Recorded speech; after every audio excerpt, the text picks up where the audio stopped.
Welcome to the Moraine Historical Minute. Hi everyone, I'm Dave Miller with the City of Moraine. Moraine is rich in history, and today's show is entitled A Famous Prohibition Gangster with a Paranormal Twist. Could the ghost of a legendary gangster be haunting a Moraine sports bar? Well, this historical minute is a little bit longer than the regular show, but this story is quite fascinating, so sit back and enjoy. Did you know that former flashy Chicago gangster George Bugs Moran has a Moraine connection due to his 1946 robbery and kidnapping crime? Well, Bugs Moran is forever linked to the famous, or I should say infamous, Chicago St. Valentine's Day Massacre. Mob boss Al Capone was the leader of Chicago's South Side Gang. Bugs Moran was the leader of the North Side Gang. On February 14, 1929, Capone's gang, several of them dressed as police officers, machine gunned Bugs Moran's top 7 gangsters in a North Side garage. Moran himself was late arriving, or he would have been killed, as he was only 2 blocks away when the massacre occurred. After the massacre, Capone took control of organized crime and bootlegging in Chicago. Well, let's fast forward to 1946 in Dayton, Ohio. Bugs Moran was not the big-time crime boss that he once was in Chicago, but he needed money and a new city to flex his muscle. Dayton, Ohio was a promising, blooming industrial city. So along with Dayton bootlegger Al Fouts and Moran's partner Virgil Summers, the trio of killers followed Silas Tavern bar manager Paul Kirby Jr. from Winter's Bank in downtown Dayton on West 3rd. They forced Kirby's car off the road, kidnapped him at gunpoint, and drove him to a wooded area on Vance Road. Kirby was led into the woods, bound hand and foot, and robbed of the $10,000 bank withdrawal that he was going to use to pay checks for workers at the nearby Frigidaire plant in Moraine. Eventually, Kirby got loose and called police.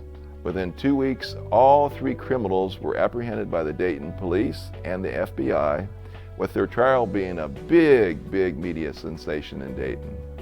All 3 were convicted to 20 years in prison, where Bugs Moran eventually died in prison of cancer. The end of the story? Not quite. Well, let's fast forward to 2017 in Moraine. City of Moraine employees, myself, and Jim Hall received a call from Upper Deck Tavern manager Tammy Brackney. Brackney stated that during the past several years, Upper Deck, which by the way is located at the corner of Blanchard Avenue and Springboro Pike in Moraine, has had many paranormal claims, from waitresses feeling cold spots, hearing voices, having their hair pulled, hearing chairs being moved, and also footsteps upstairs on the 2nd floor and on the 1st floor. One female employee in the basement saw a full-body apparition of a man when she was working the meat slicer cutting meat for sandwiches. She could clearly see through this apparition and behind him. The man wore 1930s style clothing and a gangster style hat. Tammy herself was closing the sports bar one night when she opened a storage room door and saw a shadow figure of a man.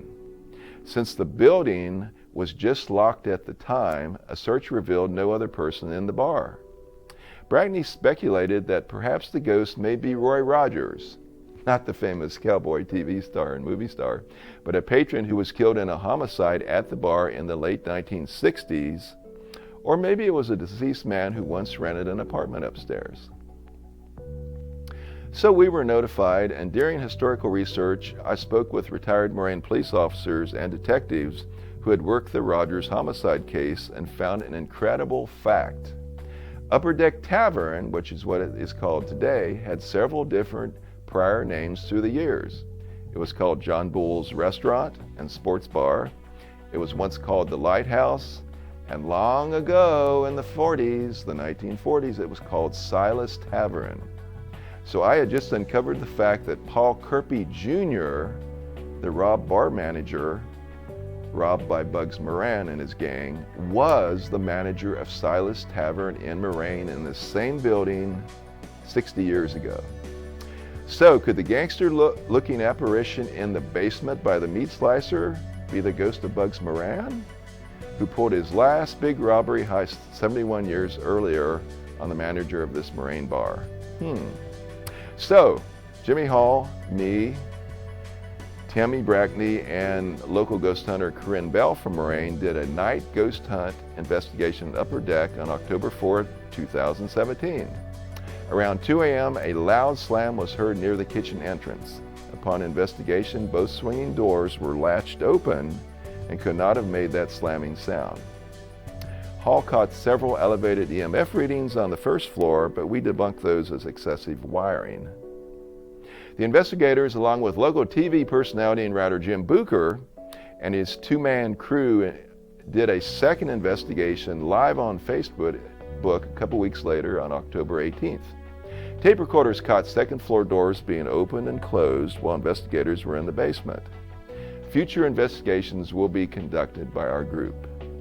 But today, few people realize that one of the nation's top gangsters, who once battled Al Capone during Chicago's bloody bootlegging era, pulled his final kidnapping crime by robbing a Moraine, Ohio tavern manager. So it's funny to think that when patrons visit Upper Deck Tavern, instead of eating a delicious burger, they may not have realized that Bugs may have not left the building. Upper Deck was recently sold and is now being renovated to possibly a different restaurant, perhaps a Mexican restaurant, so we will see if the new construction will stir up any paranormal activity. We'll let you know on a future show. So thanks for tuning in to this edition of Moraine Historical Minute.